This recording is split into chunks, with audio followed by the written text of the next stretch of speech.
हजरत खुबाब गरीब आदमी थे। ओवर टाइम लगाने के लिए आस बिन वाइल बड़ा पक्का मुशरिक काफिर था, उसके पास गए, उसके साथ मामला तय हो गए। फरमाते मैंने मजदूरी की और मैं थक गया काम कर करके।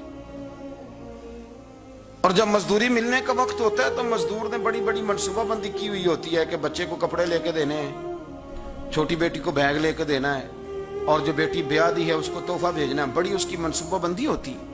वो कमेटी बंदा साल पूरा इंतजार करता है, और कमेटी वाला अगर कहे ना 10,000 कम ले लो, बंदा कहता है यार तेरी मेहरबानी, मैंने तो सारे पैसों का बैलेंस किया हुआ, बड़ी मैंने इंतजार किया है कि ये दिन कब आएगा, और तू मुझे कह रहा है थोड़े कम ले लो। और बड़ा बंदे की शिद्दत भरा इंतजार होता है। आते हैं तो चाहे वो 1 घंटा ही खुशी रहे, लेकिन वो रहती, कहते मैंने मेहनत की, मैं थक गया, मजदूरी की, वजूद मेरा चकनाचूर हो गया। और जब मैं पैसे लेने के लिए आस बिन वाइल के पास गया, मैंने कहा मेरे पैसे दे दो। कहने लगा नहीं देता। सुनो क्यों नहीं देता? उसने कहा मैंने नहीं देने पैसे। कहते हैं मैंने कहा यार मैंने मजदूरी की है, मेरे बच्चे इंतजार कर रहे हैं, और कितने दिन लगा के मैंने तेरा काम खत्म किया, मेरे पैसे दे। हजरत खुबाब कहते हैं वो मैंने इसरार किया तो कहने लगा मेरी एक शर्त है, उस शर्त पे पैसे दूंगा। वो क्या? कहने लगा तू नबी पाक का कलमा पढ़ना छोड़ दे। हजरत खुबाब रदी अल्लाह तआला अन्हु फरमाते मैंने उसे कहा कि अगर मैं तेरी बात ना मानूं तो कहने लगा मैं पैसे नहीं दूंगा। हजरत खुबाब फरमाते मुझे अल्लाह की इज्जत की कसम, मुझे उसकी बात का दुख भी कोई नहीं हुआ। अल्लाह करे मैं आपको समझा सकूं कि मैं क्या कह रहा हूं। और यार बंदे का दिल टूट जाता है, इंसान कमजोर पड़ जाता है, मायूसी होती है, लेकिन फरमाते हैं मुझे कोई मायूसी, कोई परेशानी, कोई तकलीफ। और शारहीन ने लिखा है कि वो फरमाते हैं मैं वापस आया तो एक सहाबी मुझे कहने लगे 2 मिनट के लिए क्या ही देना था, पैसे तो ले लेते, इस्लाम हिकमत का भी तो सबक देता है ना। और मैंने कहा छोड़ो, 4 पैसों के लिए मैं 2 मिनट के लिए भी मदीने वाले रसूल का इनकार नहीं कर सकता, 2 मिनट के लिए भी इनकार नहीं कर सकता। पैसों का क्या है, अल्लाह फिर अता कर देगा। हजरत सुहैब बिन सन्नान रूमी हुजूर के सहाबी हैं, रूम से मक्के आए थे और बड़ी मुशक्कत करके माल कमाया। बहुत सारे लोग मेहनत करके भी कमाते हैं, चले कुछ लोग गलत तरीके से भी पैसा जमा करते हैं, लेकिन एक बहुत बड़ी तादाद उन लोगों की जो मुशक्कत भी करते हैं। और मैं कई ऐसे लोगों को जानता हूं जो बड़े मालदार हैं पर सवेरे अपने मजदूरों से पहले उठते हैं, जाके ड्यूटी करते हैं, काम काज करते हैं, करना पड़ता है, और वो कहते हैं ना पहुंचे तो मजदूर काम ही नहीं करते। ये सारे काम वो करते हैं, मुशक्कत के साथ आगे जाते हैं। और फिर उनको ना वो जो आशियाना उन्होंने बनाया होता है, और आदमी छोटे लेवल से ऊपर जाए तो उसने जो कि हर चीज खुद मैनेज की होती है, उसे बड़ा प्यार हो जाता है अपने आशियाने से, उस गुलदस्ते थे कि मैंने यार एक गरीब आदमी थे, मेहनत की, जद्दोजहद की, मक्के आके माल कमाया, इंडस्ट्री समझने लगाई, कुछ उन्होंने ना जी बागात भी खरीद लिए, कुछ नखलिस्तान भी उनके हो गए, मालधार हो गए। उधर से ना नबी पाक अलैहिस्सलाम ने हिजरत का इशारा दे दिया। कुछ सहाबा तो पहले हबशा चले गए थे और बाकियों को लेके सरकार मदीने चले गए। अब मक्का शरीफ में रहना दुरुस्त ही ना रहा मुसलमानों के लिए। आप बड़ी तवज्जो से इस बात को समझें कि हजरत सुहैब एक मालदार आदमी, और मालदार बंदे का कारोबार छोड़ के, इंडस्ट्री छोड़ के, इलाका छोड़ के हिजरत करना, ये एक बड़ा कठिन मसला है। हजरत सुहैब इब्ने सन्नान रज़ी अल्लाह तआला उन्होंने चंद दिनों के अंदर अंदर सारा कुछ समेटा। जो पैसे थे, दौलत थी, कटलियों में बांधी, ऊंट के ऊपर रखी, फरमाया जा रहे हैं भाई। और जब आप मक्का मुकरमा से निकलने लगे तो अबू जाल बहुत सारे लोगों को लेकर के आ गया, कहने लगा आपको नहीं जाने देंगे, आप इधर ही रहें। और यहाँ एक मैं मुआशी बात भी कर दूं, हमारे हुक्मरान मईशत की बड़ी बात करते हैं। अबू जाल जाहिलों का बाप था, और उसे भी इतना पता था कि इन्वेस्टर को मुल्क से भगाया नहीं जाता, ये उसे भी पता था। उसने हजरत सुहैब इब्ने सन्नान को ये ऑफर दी, ये वाहिद बंदा जिसे ऑफर दी।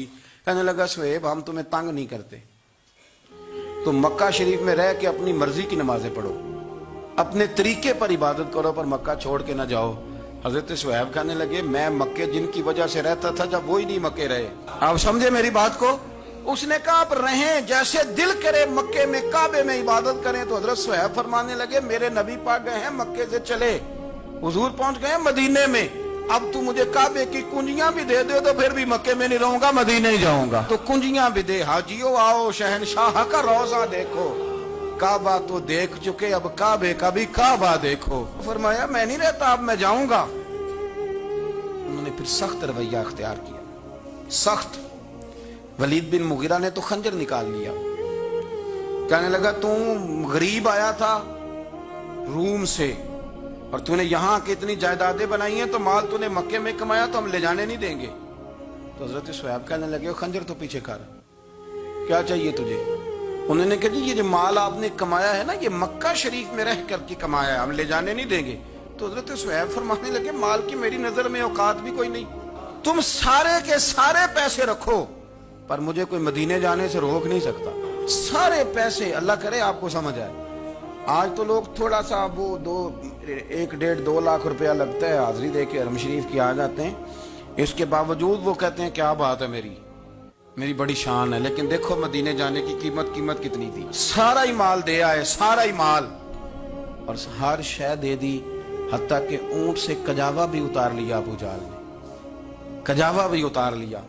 کجاوے کے بغیر اونٹ کا سفر بڑا مشکل ہوتا تھا، عرب کے اندر پسینہ بڑا سخت آتا تھا، تہمت والے لوگ ہوتے تھے، اذیت ہوتی تھی، لیکن بغیر کجاوے کے سفر کر کے جب مدینے پہنچے نا، تو نبی پاک صلی اللہ علیہ وسلم نے فرمایا صہیب تو جو تجارت کر کے آیا نا، جو کاروبار تو آج کر کے آیا ہے، یہ کاروبار سمجھنا نا کہ میں بڑی قیمت ادا کر کے آیا ہوں، فرمایا تو نے مال تھوڑا خرچ کیا ہے پر اللہ کو بھی راضی کر لیا، اللہ کے رسول کو بھی راضی کر لیا۔ یہ نہ سمجھنا کہ میں نے بڑے پیسے۔ رسول کائنات صلی اللہ علیہ وسلم نے فرمایا صہیب آج جو تجارت کی ہے بڑی نفع والی کی ہے، تو نے پیسے تھوڑے لگائے ہیں اور رب رسول کو راضی کر لیا ہے، تھوڑے پیسے۔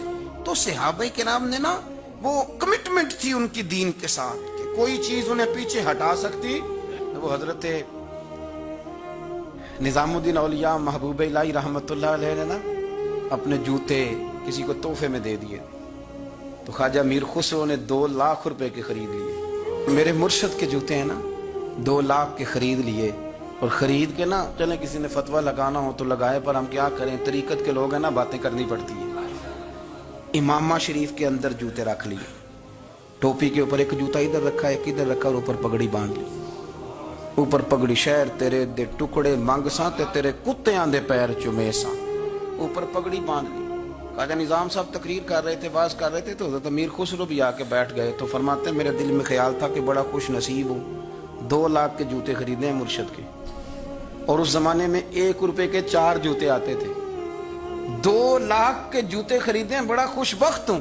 تو خواجہ صاحب تقریر کرتے کرتے میری طرف منہ کر کہنے لگے امیر خسرو جتنا تیرا میرا پیار ہے نا، تو نے کوئی قیمت نہیں ڈالی، ویسے تو کو ساڈا مول نہیں پایا، بس 2 لاکھ اتنا تیرا میرا پیار ہے۔